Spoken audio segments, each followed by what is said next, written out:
Bollywood silver screen presenting bad teacher. इस कहानी की शुरुआत में एक स्कूल दिखाया जाता है जहां पर एक टीचर जिसका नाम एलिजाबेथ है, जिसकी तरफ सभी अट्रैक्टेड होते हैं। आज वो स्कूल छोड़कर जा रही है क्योंकि उसकी शादी होने वाली है, इसीलिए उसे एक फेयरवेल पार्टी दी जाती है। पर जब एलिजाबेथ अपने घर आती है तो वो देखती है कि उसका फियांसे उसकी मॉम के साथ बैठा हुआ है। वो एलिजाबेथ से कहता है कि मैं तुमसे शादी नहीं कर सकता, मुझे पता चल चुका है कि तुम मुझसे प्यार नहीं करती। एलिजाबेथ उसे कन्विंस करने की कोशिश करती है कि ऐसी कोई बात नहीं है क्योंकि उसका फियांसे सच में बहुत अमीर है और कुछ ही महीनों में उसने उसके बहुत सारे पैसे खर्च कर लिए। और अब एलिजाबेथ का फियांसे उसकी सच्चाई जान चुका है, इसीलिए वो उससे ब्रेकअप कर लेता है। एलिजाबेथ को अपने सर्वाइवल के लिए एक बार फिर से टीचर की जॉब करनी पड़ती है। और जब एलिजाबेथ का स्कूल में पहला दिन होता है तो उसकी मुलाकात एक दूसरी टीचर से होती है जिसका नाम एमी है। एमी न्यूरोटिक टीचर है। वो एलिजाबेथ से बहुत अच्छे से बात करती है, लेकिन एलिजाबेथ के अंदर बहुत एटीट्यूड होता है, इसीलिए एमी से बहुत ही एरोगेंटली बात करती है, जो बात एमी को बिल्कुल अच्छी नहीं लगती। और स्कूल के पहले दिन ही ये दोनों एक दूसरे के खिलाफ हो जाते हैं। एलिजाबेथ इसके बाद क्लास में जाती है जहां पर उससे स्टूडेंट्स से कोई भी मतलब नहीं है, हालांकि स्टूडेंट्स उसकी तरफ अट्रैक्टेड होते हैं। सबसे पहले वो वहां पर खाना खाती है और इसके बाद बच्चों से अपनी जान छुड़ाने के लिए वो उन्हें एक फिल्म देखने के लिए कहती है और खुद अपनी जैकेट को अपने चेहरे पर लपेट कर सो जाती है। अब क्लास के बाद वो एक दूसरी टीचर से मिलती है जिसका नाम लिन है। लिन से उसकी दोस्ती हो जाती है। एलिजाबेथ लिन को बताती है कि मुझे टीचिंग की जॉब में कोई भी इंटरेस्ट नहीं है, मैं तो और भी हॉट और अट्रैक्टिव दिखना चाहती हूँ, जिसके लिए मैं कई सारी सर्जरीज करवाऊंगी ताकि जो अमीर लोग हैं वो मेरी तरफ अट्रैक्ट हो और मैं किसी एक बकरे को फंसा कर अपनी जिंदगी सेटल कर लूं। स्कूल में एक दूसरा टीचर होता है जो कि जिम टीचर है, जो एलिजाबेथ को पसंद करता है, लेकिन एलिजाबेथ को बिल्कुल पसंद नहीं है क्योंकि वो अमीर नहीं है और उसे एक अमीर इंसान चाहिए जिसके साथ वो अपनी जिंदगी सेट कर ले। इसी स्कूल में एक नया टीचर आता है जिसका नाम स्कॉट है। दरअसल ये एक सब्स्टिट्यूट टीचर है, यानी कि ये किसी और टीचर के बदले स्कूल में पढ़ाने के लिए आया है। एलिजाबेथ को पता चल जाता है कि ये हैंडसम होने के साथ साथ बहुत अमीर भी है, इसीलिए एलिजाबेथ उसके पास जाती है और अपनी अदाएं दिखाते हुए कहती है क्योंकि तुम स्कूल में नए हो इसीलिए मैं तुम्हें स्कूल दिखाना चाहती हूँ। और उससे बातों बातों में पूछ लेती है कि वो सिंगल है, लेकिन पहले उसकी एक गर्लफ्रेंड थी और एलिजाबेथ उसकी फोटो देखना चाहती है। स्कॉट जब अपनी एक्स गर्लफ्रेंड की फोटो दिखाता है तो पूरी तरह से हताश हो जाती है क्योंकि उसकी एक्स गर्लफ्रेंड बहुत ही सुंदर और बहुत हॉट थी। और अब एलिजाबेथ तय कर लेती है कि वो किसी भी कीमत पर अपनी सर्जरी करवाएगी ताकि वो पहले से भी ज्यादा अट्रैक्टिव दिख सके। रात को वो एक बार में जाती है जहां पर एक आदमी होता है, वो उसकी तरफ अट्रैक्ट हो रहा होता है। एलिजाबेथ को लगता है कि ये अमीर आदमी है, पर जब उसे पता चलता है कि ये तो मात्र एक थेरेपिस्ट है तो एलिजाबेथ उसे अपने आसपास भी नहीं फटकना चाहती। एलिजाबेथ की एक ही डिमांड होती है कि उसे अमीर आदमी चाहिए। अब एलिजाबेथ एक डॉक्टर के पास जाती है और बताती है कि उसे अपनी सर्जरी करवानी है। डॉक्टर बताता है कि सर्जरी के लिए तुम्हें $9,000 देने होंगे। ये सुनकर वो पूरी तरह से हताश हो जाती है क्योंकि $9,000 उसके लिए एक बहुत बड़ी कीमत है। उसके पास 9,000 तो क्या $900 भी नहीं है। और अब वो अपने सभी जान पहचान वालों से पैसे मांगती है, लेकिन उसे कोई भी पैसे नहीं देता और थक हार कर वो अपने एक्स फियांसे को कॉल करती है और कहती है कि तुमने मुझसे एंगेजमेंट तोड़ी थी, इसलिए तुम्हें मुझे $9,000 देने होंगे और ये मैं अय्याशी के लिए नहीं बल्कि एक सर्जरी के लिए मांग रही हूँ। लेकिन वो पहले ही उसका बहुत सारा पैसा खा चुकी है, इसीलिए उसका एक्स फियांसे साफ साफ मना कर देता है, जिससे वो गुस्से में उसे उल्टा सीधा बोलना शुरू कर देती है। पर अब उसके सारे रास्ते बंद हो चुके हैं, उसे कुछ भी समझ नहीं आ रहा होता। और अगले दिन जब वो स्कूल में क्लास में बैठी होती है तभी 7th ग्रेड की स्टूडेंट उसके पास आती है और कहती है कि हम सारे के सारे क्लासमेट इस बार कार वॉश के लिए जा रहे हैं और अगर आपको भी कार वॉश के लिए आना हो तो आप भी अपनी कार लेकर वहां पर आ सकती हैं। एलिजाबेथ उसकी बात ध्यान से सुन भी नहीं रही होती और जब वो बताती है कि पिछली बार जब हम सभी स्टूडेंट्स ने कार वॉश किया था तो हमने $6,000 कमाए थे। ये सुनते एलिजाबेथ के कान खड़े हो जाते हैं। वो कहती है कि तुम्हें लीड कौन करता है। वो बताती है कि हमें लीड करने वाली टीचर टीचर का नाम एमी है, जो एलिजाबेथ को बिल्कुल पसंद नहीं करती क्योंकि एलिजाबेथ ने उससे बहुत ही रूडली बात की थी। और अब वो प्रिंसिपल के पास जाती है और कहती है कि इस बार मैं इस टीम को लीड करना चाहती हूँ। और प्रिंसिपल को अपनी बातों से, अपनी अदाओं से रिझाकर वो एमी को बाहर करके स्टूडेंट्स की कार वॉश की टीम की लीडर बन जाती है। और जब कार वॉश का टाइम आता है तो बहुत ही सेक्सी कपड़े पहनकर आती है, सब उसे देखते रह जाते हैं। और यहाँ पर वो बच्चों के पेरेंट्स की भी कार को वॉश करती है और उनसे एक्स्ट्रा पैसे मांगती है और बताती है कि बच्चों की पढ़ाई के लिए हमें और भी फंडिंग की जरूरत है। सब उसी को देख रहे होते हैं, यहाँ तक कि पुलिस वाले जब उसे देखते हैं तो वो भी उससे नजर नहीं हटा पाते और आगे वाली गाड़ी में टक्कर मार देते हैं। एलिजाबेथ ने यहाँ पर बहुत सारे पैसे कमा लिए हैं। एमी उसे देख लेती है और प्रिंसिपल के पास जाकर कहती है कि मुझे लगता है कि एमी कमाए हुए पैसों में से कुछ पैसे चुरा रही है। लेकिन प्रिंसिपल कहता है कि तुम्हें इस बात का सबूत देना होगा। एमी के पास कोई भी सबूत नहीं होता।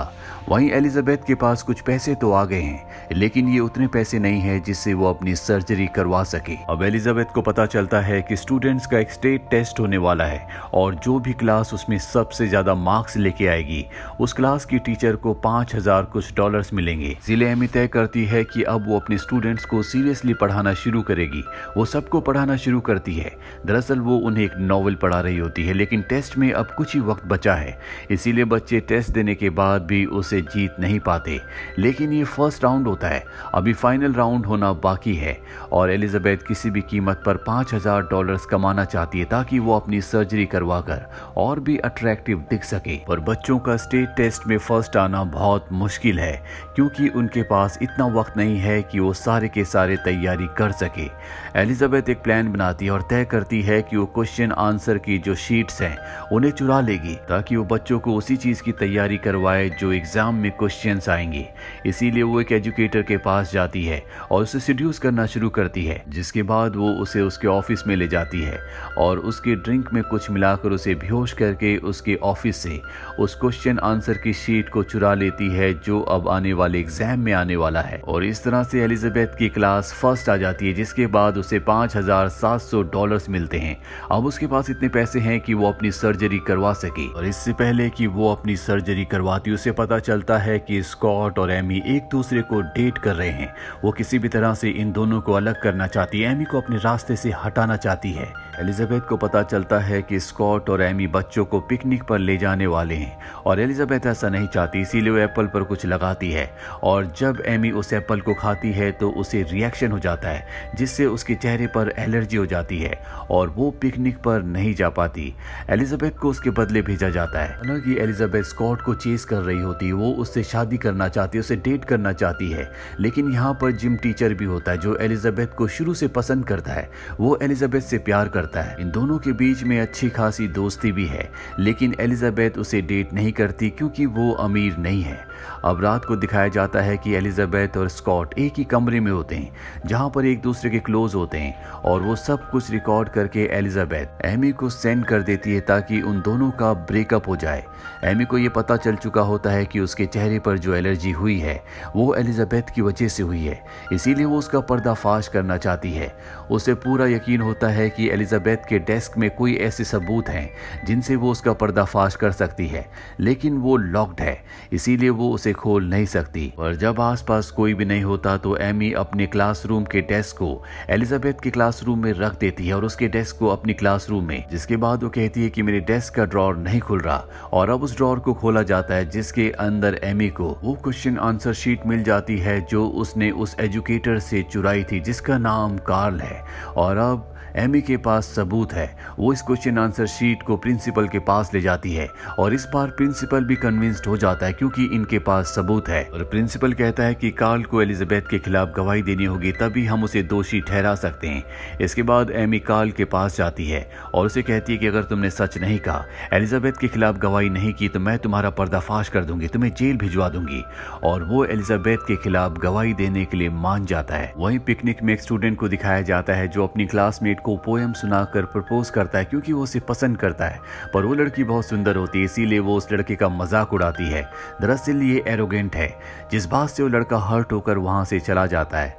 एलिजाबेथ उसके पास जाती और उसे समझाती है, और जब वो वापस आती है तो सब स्टूडेंट को बताती है कि इसकी भी एक गर्लफ्रेंड है, जिसके बाद सब उसकी तारीफ करते हैं। एलिजाबेथ को यहाँ पर एहसास हो जाता है कि जिम टीचर जो उसे बहुत पसंद करता है, उससे प्यार करता है, कहीं ना कहीं वो भी उसके साथ ऐसे ही कर रही है। जिम टीचर भी वहां पर होता है जो एलिजाबेथ की इस काम के लिए बहुत तारीफ करता है। अब यहाँ पर एमी आ जाती है और एलिजाबेथ को कहती है कि तुम्हारा भांडा फूट चुका है, अब तुम जेल जाने के लिए तैयार हो जाओ। एलिजाबेथ समझ जाती है कि ये सब का सब उस क्वेश्चन आंसर शीट से जुड़ा हुआ है, इसीलिए वो अपने एक दोस्त को कार्ल के पास कुछ फोटोज लेकर भेजती है जो कि बहुत ही आपत्तिजनक होती है। कार्ल जब अपनी उन आपत्तिजनक फोटोज को देखता है तो पूरी तरह से घबरा जाता है। एलिजाबेथ ने उसके लिए मैसेज भेजा होता है कि अगर उसने उसके खिलाफ गवाही दी तो वो ये सोशल मीडिया पर डाल देगी। और अब अगली सुबह दिखाया जाता है जहां पर एलिजाबेथ प्रिंसिपल के सामने बैठी होती है और तभी वहां पर एजुकेटर कार्ल आता है, जिसके चेहरे पर दुख और गुस्सा होता है। सबसे पहले वो एलिजाबेथ को गुस्से से देखता है और इसके बाद वो उसी के पक्ष में गवाही देता है। वो कहता है कि एलिजाबेथ पूरी तरह से निर्दोष है और इस तरह से उसके ऊपर जो इल्जाम था वो हट जाता है। अब एलिजाबेथ कहती है कि मुझे पता चला है कि कोई टीचर स्कूल में नशा करती है। दरअसल एलिजाबेथ ने अपने डेस्क को देख लिया होता है, उस पर वो स्टिकर होता है जो एमी ने अपने डेस्क पर लगाया था, इसीलिए वो समझ गई थी कि एमी ने डेस्क को एक्सचेंज किया है और उसका जो डेस्क होता है उसमें नशीली चीजें हैं। इसीलिए स्कूल में पुलिस को बुलाया जाता है और जब एमी के क्लासरूम में पुलिस जाती है तो पुलिस को उसके डेस्क में नशीली चीजें मिलती हैं जो दरअसल एलिजाबेथ की है। पुलिस एमी को पकड़ लेती है क्योंकि अब वो पुलिस की नजर में गिल्टी है और अब उसे यहाँ से एक दूसरे स्कूल में ट्रांसफर कर दिया जाता है, जो स्कूल एक बहुत ही छोटे से कस्बे गांव में है। अब एलिजाबेथ ने अपने और स्कॉट के बीच में से एमी को हटा दिया है। स्कॉट उसके पास आता और कहता है कि मैं तुम्हें डेट करना चाहता हूँ, पर वो कहती है कि जिम टीचर यानी कि रसल से मेरी अच्छी खासी बॉन्डिंग है, हमारे बीच में बहुत सारी चीजें कॉमन है, इसीलिए मैं ऐसा नहीं कर सकती। दरअसल एलिजाबेथ अब बदल चुकी है, उसे एहसास है कि वो क्या कर रही थी। साथ ही वो अपनी सर्जरी नहीं करवाती क्योंकि उसे समझ में आ चुका है कि ये सब फिजूल है। जो आपसे प्यार करता है वो आपको हर रूप में प्यार करेगा, जो प्यार अब उसके पास जिम टीचर रसल के रूप में है। अब स्कूल का नया साल शुरू होता है जहां पर एलिजाबेथ को दिखाया जाता है जो पहले से भी ज्यादा जिम्मेदार हो चुकी है, वो बदल चुकी है और उसे स्कूल में एक नई पोजीशन दी जाती है जो होती है गाइडेंस काउंसलर की। अब देखते हैं कि बच्चे एलिजाबेथ की गाइडेंस से जिंदगी में कहां पहुंचते हैं। इसी के साथ ये फिल्म, ये कहानी यहीं पर खत्म हो जाती है। उम्मीद करते हैं कि ये कहानी आपको पसंद आई होगी।